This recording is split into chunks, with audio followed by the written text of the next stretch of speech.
রাসূলুল্লাহ সাল্লাল্লাহু আলাইহি সাল্লাম বলেন, আমি আপনি যখন মারা যাব, ইউতার রাজুলু ফি কবরিহি, আমাকে আপনাকে কবরে রাখা হবে।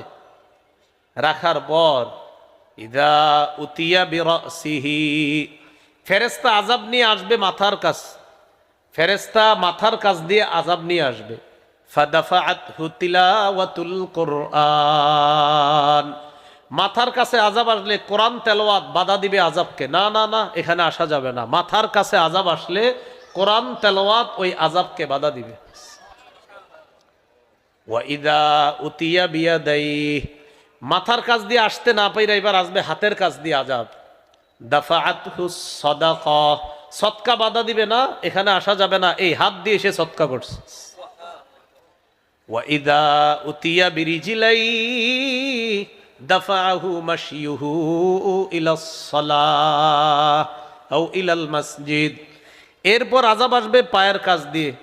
মসজিদে হেঁটে যাওয়া আর আসা, এই হাঁটা, এই আসা যাওয়াটা, সে যে মসজিদে যাইতো নামাজ পড়তে, এই আগমন মসজিদ থেকে তার আসা যাওয়াটাই আযাবকে বাধা দিয়ে বলবে, এই পা দিয়ে সে নামাজে গিয়েছে, এখানে আসার সুযোগ নাই, যাও। তাহলে মাথার কাছ দিয়ে আসলে তেলাওয়াত বাধা দিবে, হাতের কাছ দিয়ে আসলে সদকা বাধা দিবে, পায়ের কাছ দিয়ে আসলে নামাজে যে গিয়েছেন আপনি, এই হাঁটা আসা যাওয়াটা বাধা দিবে না। এই পা দিয়ে সে মসজিদে গিয়েছে, নামাজ পড়েছে, এখানে আসার কোনো সুযোগ নাই। করব তো তেলাওয়াত ইনশাআল্লাহ। আল্লাহ তৌফিক দান করেন।